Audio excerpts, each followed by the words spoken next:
السلام علیکم ویورز، امید کرتی ہوں آپ سب خیریت سے ہوں گے۔ یہ ہے عشق آتش کا پارٹ 35۔ وجدان صبح کا نکلا ہوا تھا اور اب رات کے 11 بج رہے تھے۔ اس کا کچھ پتہ نہیں تھا۔ ویسے رات کو دیر سے آنا اب اس کی روٹین میں شامل تھا اور گھر والے بھی اس روٹین کے عادی ہو چکے تھے، اس لیے کھانے کے بعد چائے پی کر سب اپنے اپنے کمروں میں چلے گئے۔ بس عائشہ ہی وجدان کے انتظار میں لاؤنج میں بیٹھی تھی۔ 11 بجنے کے بعد وجدان نے گھر میں قدم رکھا۔ دروازہ کھول کر اندر آتے وجدان کو دیکھ کر عائشہ کو لگا انہوں نے وجدان کے ہیولے کو دیکھا ہے۔ یوں تو کئی دنوں سے وہ خود کو بھلائے ہوا تھا، لیکن اس وقت اس کی حالت بدترین ہو رہی تھی۔ آنکھوں میں بیگانگی لیے اس کے چہرے سے وحشت برس رہی تھی۔ گرد جم کر بلیک پینٹ شرٹ کا رنگ خاکستری لگنے لگا تھا۔ عائشہ آخر ماں تھیں، ان کا دل پسیج گیا۔ وہ اٹھ کر اس کے پاس چلی آئیں۔ یہ کیا حالت بنا رکھی ہے وجدان؟ وجدان نے انہیں دیکھا۔ اس کی آنکھوں کا بے جان تاثر دیکھ کر وہ کٹ گئیں۔ ایسے کیا دیکھ رہا ہے؟ چل ادھر آ۔ وہ اس کا بازو پکڑ کر اسے صوفے پر لے آئیں۔ اچھا طریقہ ہے ماں کو پریشان کرنے کا۔ یہی ضد ہے نا کہ ملیحہ سے شادی کرنی ہے؟ یہ لے۔ انہوں نے اس کے سامنے اپنے ہاتھ جوڑ دیے۔ غلطی ہو گئی کہ تیری بات نہیں مانی۔ تو جیتا میں ہاری، اب خوش؟ وہ بول کر خود ہی مسکرائیں۔ اب صبح مجھے اس کے گھر لے جانا، اس کے ماں باپ سے شادی کی بات کروں گی اور اس وقت تک چوکھٹ نہیں چھوڑوں گی جب تک وہ ہاں نہیں کر دیتے۔ انجانے میں ہی انہوں نے بھڑکتی آگ پر پیٹرول کی بارش کر دی تھی۔ چپ بیٹھے وجدان کے اندر بلا کے طوفان اٹھے تھے اور وہ ان سے بے خبر کہہ رہی تھی، میں اپنے بیٹے کے لیے کھانا لے کر آتی ہوں، تب تک تم نہا کر کپڑے بدل لو، ٹھیک ہے؟ وہ چھوٹے بچے کی طرح اسے پچکار کر بولتی کھانا گرم کرنے کچن میں چلی گئیں۔ وجدان کے اندر دھواں بھر رہا تھا۔ بہت سی آوازوں کا شور اس کے ذہن میں ہلچل مچا رہا تھا۔ آپ مجھ سے شادی کریں گی؟ آپ یا تو پاگل ہیں یا دیوانے۔ کوئی بھی فیصلہ کرنے سے پہلے ایک بار میرے بارے میں سوچ لیجئے گا۔ کیا التجا تھی؟ فیصلہ کرنے کا اختیار کبھی بھی میرے پاس نہیں رہا، اور کیسی بے بسی تھی۔ آپ ایک بار اور لائبریری جا سکتے ہیں؟ میں پورا دن آپ کا انتظار کروں گا، مگر وعدہ وفا نہ ہوا۔ لیجئے، میری طرف سے تحفہ ہے۔ عشق آتش کیسا انوکھا تحفہ ہے۔ وجدان نے اپنے دونوں ہاتھ کانوں پر رکھ کر سر گھٹنوں سے ٹکا دیا، مگر آوازیں بند نہ ہوئیں۔ بہت چاہا ہے اسے، اتنا کہ اب اس چاہت سے دستبردار نہیں ہوا جاتا۔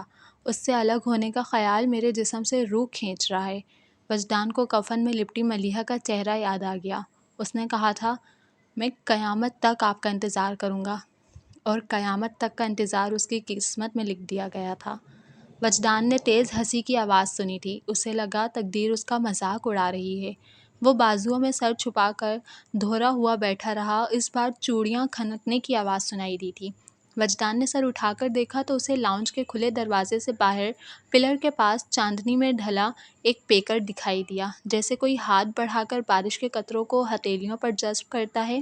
وہ ہتھیلی کو کبھی الٹتی، کبھی سیدھا کرتی، اپنے ہاتھ پر چاندنی کو دیکھ کر بچوں کی طرح خوش ہو رہی تھی۔ وجدان کی طرف اس کی پشت تھی اور اس کے لمبے گھنے بال پوری طرح اس کی کمر کو ڈھک رہے تھے۔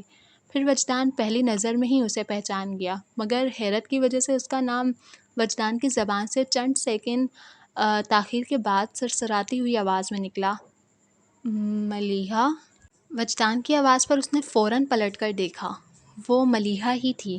مسکراتی نگاہوں سے ہکا بکا بیٹھے وجدان کو دیکھتے ہوئے اس نے اچانک ہی اپنا ہاتھ اس کی طرف اٹھا دیا، جیسے اسے ہاتھ تھامنے کی دعوت دے رہی ہو۔ وجدان بے تاب ہو کر اٹھتا تیزی سے باہر آ گیا۔ پھر جیسے ہی اس نے ملیحہ کا ہاتھ تھامنا چاہا، وہ شرارت سے اپنا ہاتھ پیچھے کھینچ کر ہنستی ہوئی پلٹ کر بھاگی۔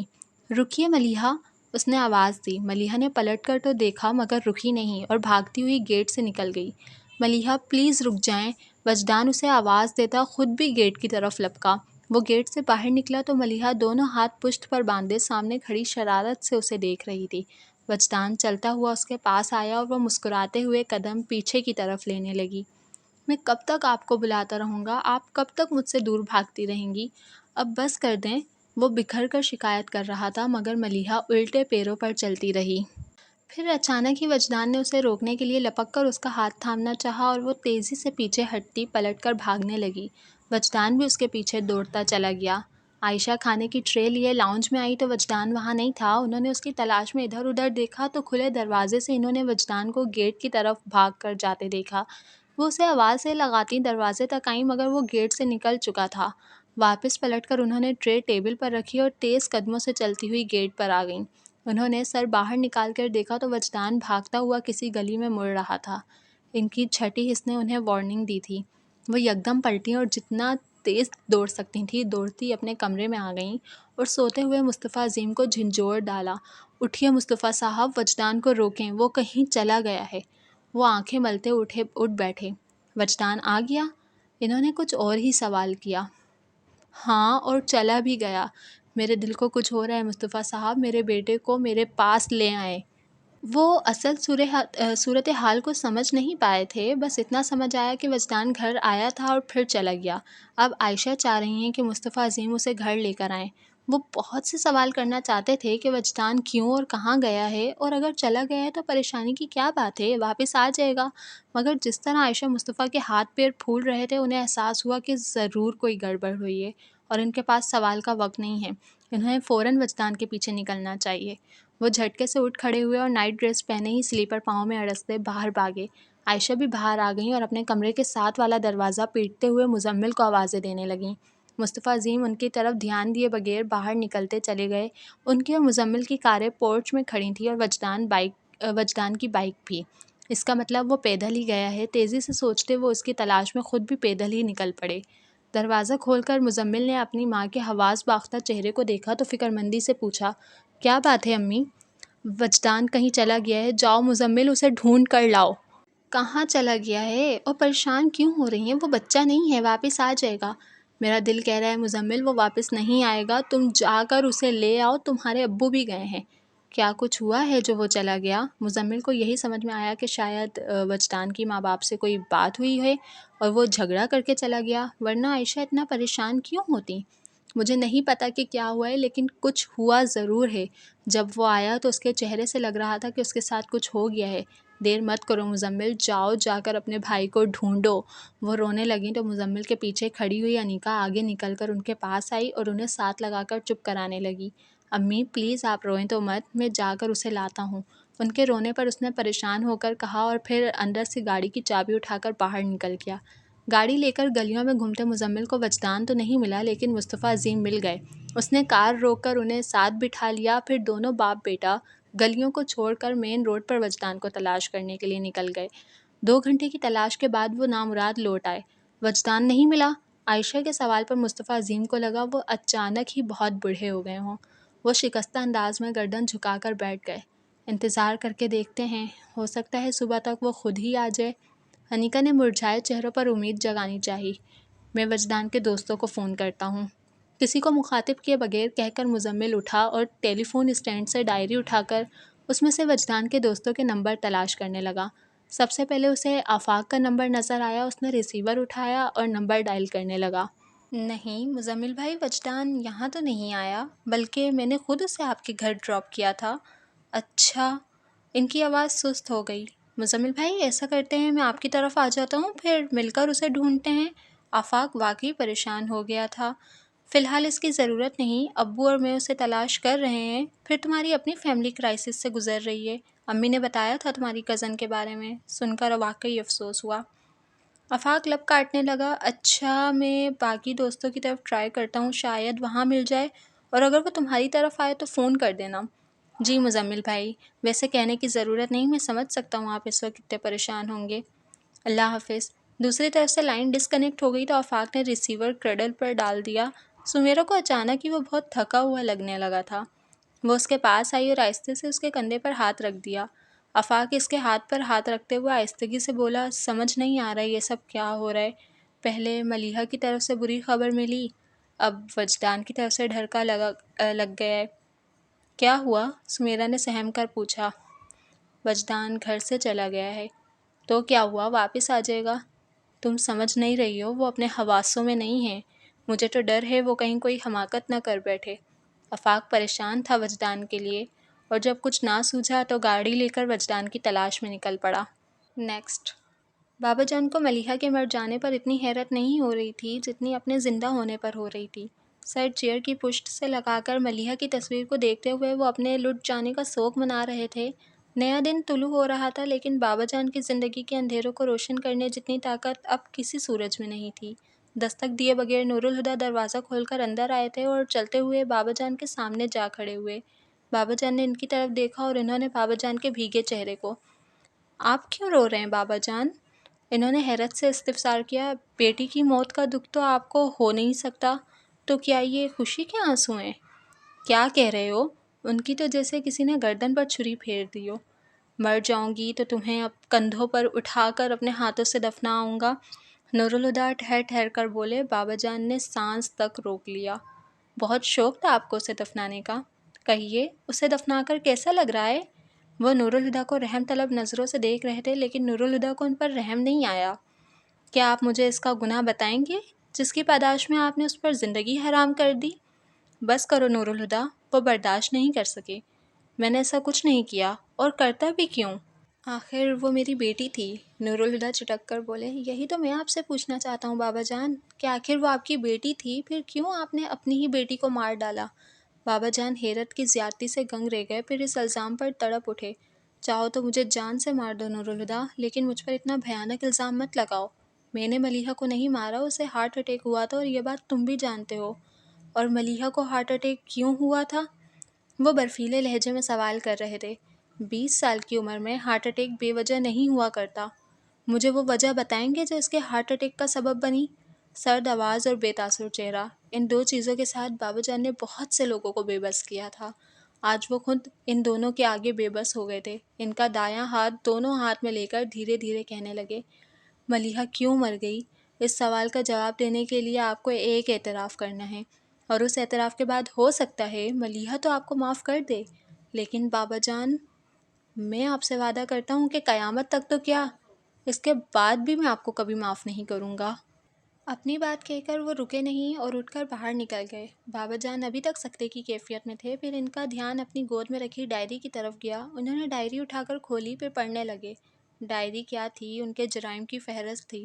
انہیں لگا وہ کٹہرے میں کھڑے ہیں اور تند و تیز لہجے والا وکیل بھری عدالت میں ان کے جرائم کی فہرست پڑھ کر سنا رہا ہے۔ انہوں نے اپنی بیٹی کو قید تنہائی بخشی تھی؟